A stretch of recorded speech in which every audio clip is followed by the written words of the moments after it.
All right, so let's get into your next fight. Your next fight is coming at you from the welterweight division. We have Mike Malott versus Lainesse. Let's look at the Mike Malott side. Mike Malott is 8-1, 73-inch reach. He's going to be at a little bit of a slight reach disadvantage, but in the end, like, Mike Malott is a pretty well-rounded MMA fighter. He hasn't fought a lot. He hasn't necessarily, he takes a lot of breaks between fights. He was a coach up there at Team Alpha Male for a very long time, and so he has other duties. So, but at the end, he's training constantly, and in the gym, you see the tape on this guy. You're like, who's that? Oh, that's the coach. Like, that guy, he's good.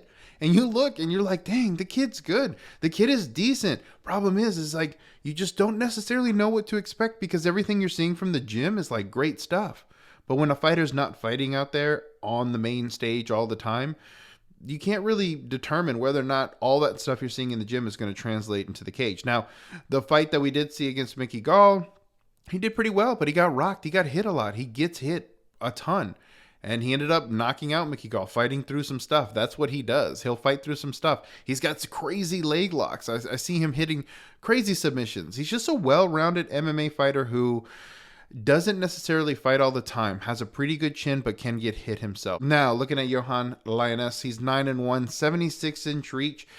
All right, Lainesse is the kind of guy who got known and was discovered because he was a monster. He just came out round one and didn't care. I mean, he came out like, remember that guy from Mortal Kombat that had like 6 arms and that's how he came out. That's how Lainesse just came out, just swinging. And then we saw Lainesse say, hey man, like, I got knocked out and that was not cool. So I'm going to take my time, and brought one of the most boring fights ever from a guy who you thought was just going to go out there and kill the other person. He's just out there like just doing his thing, trying to like learn how to pace himself. If you're going to get the Lainesse who's going to be a monster again, he's got a really good shot to hit Mike Malott first. Now, is Mike Malott, I've said he had a good chin. He's taken a shot before and wore it well, but I've also seen him take a shot and then just blink a couple times and then just start swinging big. Again, someone like Lainesse, I do think Lainesse has the ability to put Mike Malott out if he comes out here and fights the way he used to fight, the way he was known for fighting, the way Dana White loved him to fight. Now, Lainesse is coming in here saying, look, I have a game plan and I'm well-rounded. I can wrestle, I'm big, I'm strong, I can hit hard. Question is like, he doesn't have the gas tank for that. Unlike before, we were talking about a fighter who was working on their gas tank and getting it to the point to where they're like working through the gas tank issues.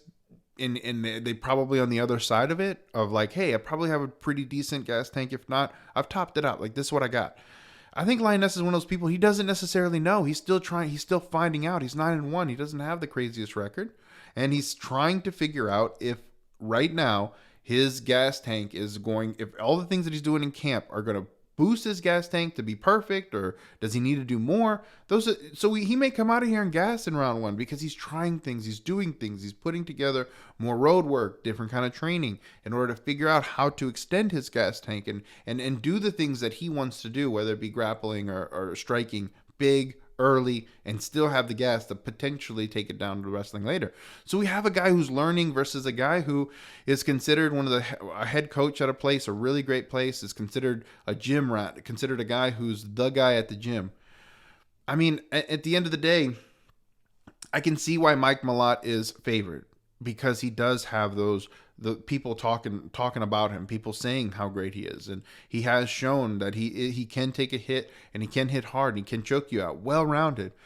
But when you have someone like Lainesse, it comes down to his game plan. Is Lainesse going to come out here and do the necessary things that he used to do? Because if that's the case, underdog has a chance. Underdog has a chance to win inside the distance. I still think the value is on Lainesse here as standing here today. That's what I think. I think right now Lainesse has the value.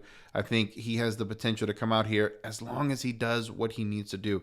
Now, this week I'm going to find out what his game plan is. What's going on with Lainesse? What's going on in his head? Is he ready to come out here and show the old Lainesse, or is he coming out here or showing the new Yohan?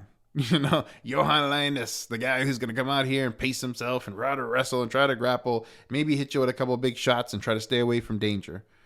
If that's the guy, maybe Mike Malott's going to come out here and really look like a minus 200 or whatever he is now.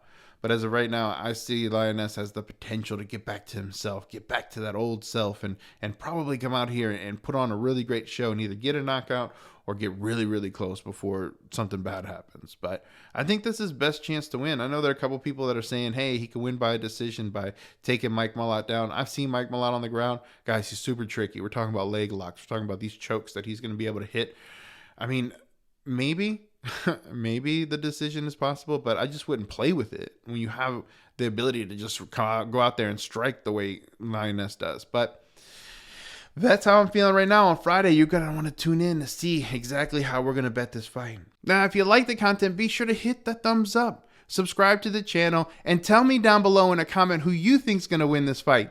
Because Saturday, February 25th is going to be a great day to win, baby. Let's get it.